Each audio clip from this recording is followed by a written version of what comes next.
प्यारे बच्चों, आज हम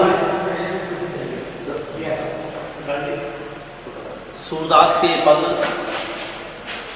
जो एक दूसरे से संबंधित है।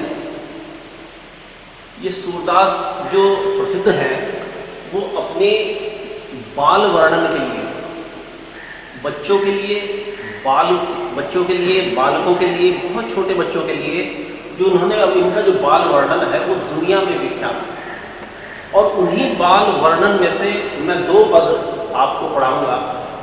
बच्चे कैसे होते हैं, जब उन्हें कोई काम कराना होता है अपनी मम्मी से, अपने माताजी से या अपने पिताजी से, तो उनका जो आग्रह है, उनका जो जिद है, उनकी जो दुराग्रह है, वो कितना होता है, कितना प्रबल होता है, ये इस पद में आपको देखने को मिलेगा।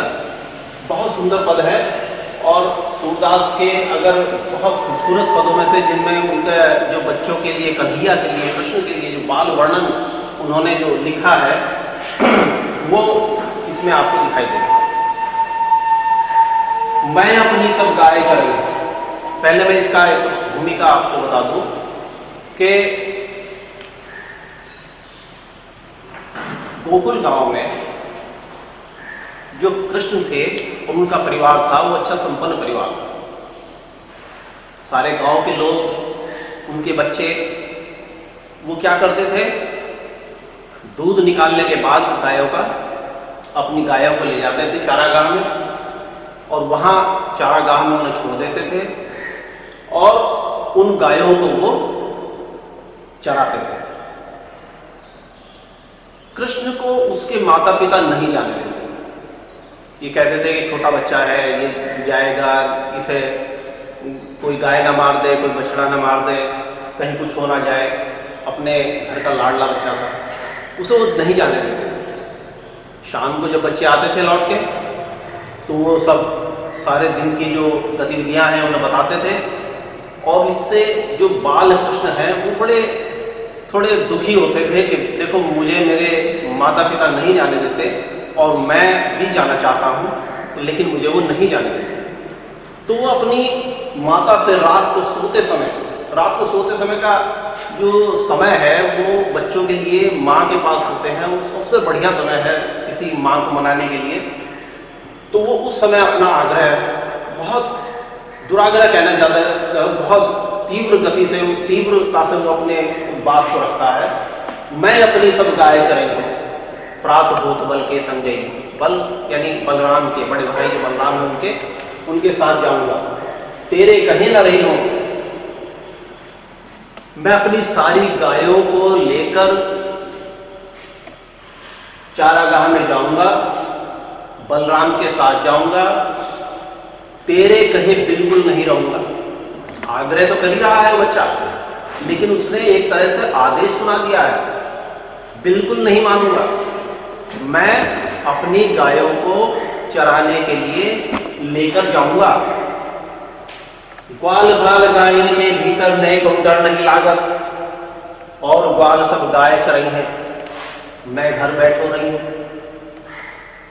जो उनका घर में बात करते होंगे नंद और यशोदा, तो छोटा बच्चा है, कहीं चोट ना लग जाए, कहीं गिर ना जाए, कहीं कुछ हो ना जाए, बहुत ज़्यादा लाडला था वो अपने माता पिता का।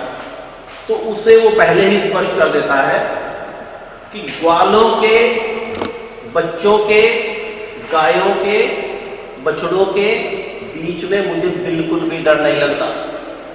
मैं बिल्कुल तैयार हूं, मुझे कोई परेशानी नहीं है। सारे ग्वाले तो गाय चराते रहे, सारे ग्वाले जाते हैं, सब घरों से जाते हैं बच्चे, गायों को चराते हैं, और मैं घर में बैठा रहूं? नहीं, ऐसा नहीं होगा। मैं भी अपनी गायों को चराने के लिए जाऊंगा। मैं घर बैठ रही हूं, ऐसा बिल्कुल नहीं होगा कि मैं घर में बैठा रहूं और सब अपनी गायों को चराने के लिए चारागाह में जाते हैं। अब देखिए,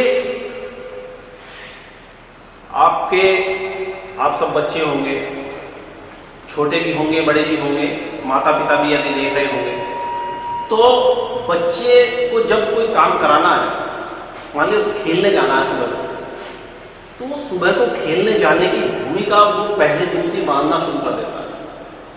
पढ़ने के लिए, ट्यूशन के लिए उसे सुबह उठाना बड़ा मुश्किल है। लेकिन अगर उसका मनपसंद कार्य कोई अगले दिन होने वाला है, खेल में जाना है, मैच में जाना है, कहीं कोई और किसी विजिट पे जाना है, तो वो बहुत जल्दी से उठेगा, बहुत अलार्म लगाएगा या कुछ भी करेगा वो ऐसा, या मम्मी को कह के सोएगा कि मम्मी मुझे जल्दी से उठा देना, ये कर देना। तो वहाँ यहाँ भी इन पंक्तियों में कृष्ण के साथ भी वही है। इतने समय पहले भी सूरदास ने वही बात यहाँ लिख दी है, आज न सोवो नंद दुहाई। नंद यानी अपने पिता की कसम है मुझे, मैं आज सोऊंगा ही नहीं। आज न सोऊंगा नंद दुहाई, रह रहूंगा जागत, सारी रात जागता रहूंगा, आज मैं सोऊंगा नहीं। क्या डर है उसे? उसे डर है कि कहीं वे बच्चे चले जाएं और तू यहाँ सोता ही रह जाए। ये उसे डर लगा हुआ है। सूर्य श्याम तुम सोई रहो। माता उसे सांत्वना देते हुए कहती, तू परेशान मत हो, सो जा अच्छी तरह से, मैं तुझे समय से ही उठा दूंगी, तू बिल्कुल निश्चिंत होकर सो जा, और उनके जाने से पहले मैं तुझे उठा दूँ। सूर्य श्याम तुम सोई रहो, प्रात जान में नहीं, प्रातः होते ही मैं तुम्हें जाने दूंगी।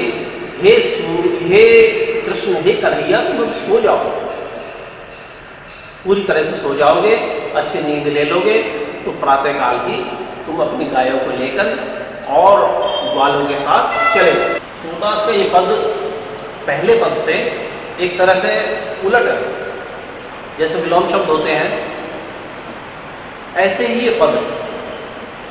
एक पद है जिसमें बच्चा तीव्र आग्रह कर रहा है अपनी माता से, मुझे गाय चराने जाना है, मुझे गाय चराने जाना है।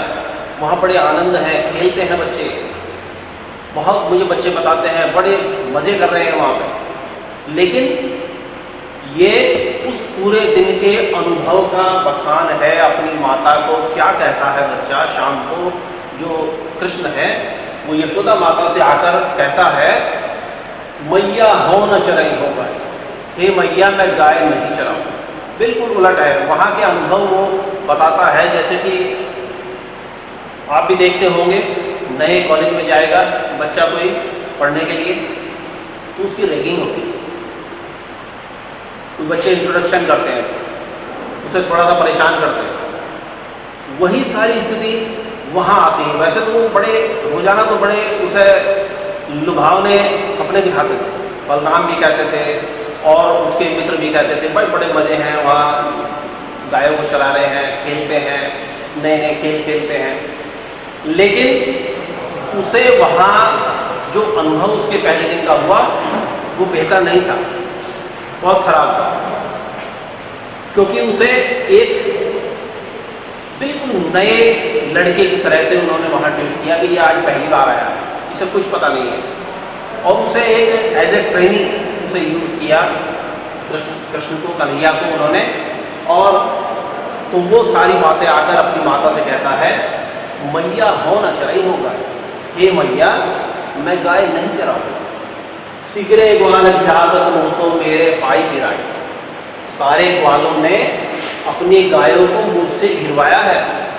कहीं भी कोई गाय दूर चली गई, मैदान है, बड़े लंबे लंबे चौड़े मैदान होते थे पहले गायों को चराने के लिए, तो सारे किसी की भी गाय कहीं चली गई, दूर कहीं चली गई, तो उसे बुलाने के लिए, उसे घेरने के लिए, उसे पकड़ने के लिए मैं ही जाता था, मुझे ही भेजा जाता था। जो न पत्याही पूछो बलदाही, पत्याही माने विश्वास करना। यदि तुम्हें विश्वास नहीं होता तो बलराम को बुलाओ और उससे पूछ लो कि क्या क्या उन्होंने किया है मेरे साथ, कैसे कैसे मुझे परेशान किया है। अपनी सौगंध देकर तुम बलराम से पूछो तो वो तुम्हें सारी बात बता देंगे। यह सुनी माई यशोदा ग्वालनी गारी देती रिसाई। जैसे ये सारी बात माता यशोदा सुनती हैं, उन्हें बहुत गुस्सा आता है और वो उन ग्वालों को गालियाँ देने लगती हैं। बहुत उन्हें गुस्सा आता है, बड़े ही क्रोधित हो जाती हैं कि कहती हैं वो अपने उस गुस्से में, मैं पटवती अपने लड़का को आवे मन बहराई। मैंने तो अपने लड़के को, अपने बच्चे को इसलिए भेजा था कि उसका मन बहल जाए। ये नहीं कि मुझे कोई उसके गाय चरवानी है, बहुत है चराने वाले उनकी गायों को, लेकिन क्योंकि उसने आग्रह किया हुआ था, वो चाहता था कि मैं भी जाऊं और बच्चों में खेलूं और बच्चों का साथ मिले। बच्चे जो होते हैं, बच्चों की जो एक बाल सुलभ आवश्यकता होती है वो ये होती है कि बच्चे बच्चों में जाकर ज़्यादा सीखते हैं, बड़ों में नहीं सीखते हो। स्कूल में जो आते हैं बच्चे, वहाँ उनका विकास ज़्यादा होता है घर में रहने की अपेक्षा। तो मेरा तो जो उद्देश्य था उस कृष्ण को भेजने का, कन्हैया को भेजने का, कि वो ताकि उसका मन बहल जाए, लेकिन यहाँ तो बहुत उसे परेशान कर दिया। सूर श्याम मेरोति बालक मारत ताहि लाए, वो कहती हैं सूरदास जी के माध्यम से, जो यशोदा माता कह रही हैं कि मेरे बालक को तो इन्होंने एक तरह से रगड़ दिया, बहुत थका दिया है, बहुत परेशान कर दिया है। मेरा तो उद्देश्य उसे भेजने का सिर्फ इतना था कि वो चला जाए और जाकर उसका मन बहल जाए, उसे कोई एकांत अकेलापन महसूस ना हो। तो ये जो पद है सूरदास के, ये दोनों ही पद बहुत ही बाल मनोविज्ञान को वर्णित करने वाले हैं। बच्चों का जो मनोविज्ञान है, इसमें जो बच्चे की, उसकी कृष्ण की उम्र रही होगी 8-10 साल की, उस समय जो बच्चे के जो भाव होते हैं, जो एक उसका मनोविज्ञान होता है, वो उसे समझने की कोशिश यहाँ इन 2 पदों के माध्यम से की गई है। और बाल मनोविज्ञान का जो विश्लेषण है, जो खोज है, वो मुझे लगता है सूरदास से इतर कहीं नहीं।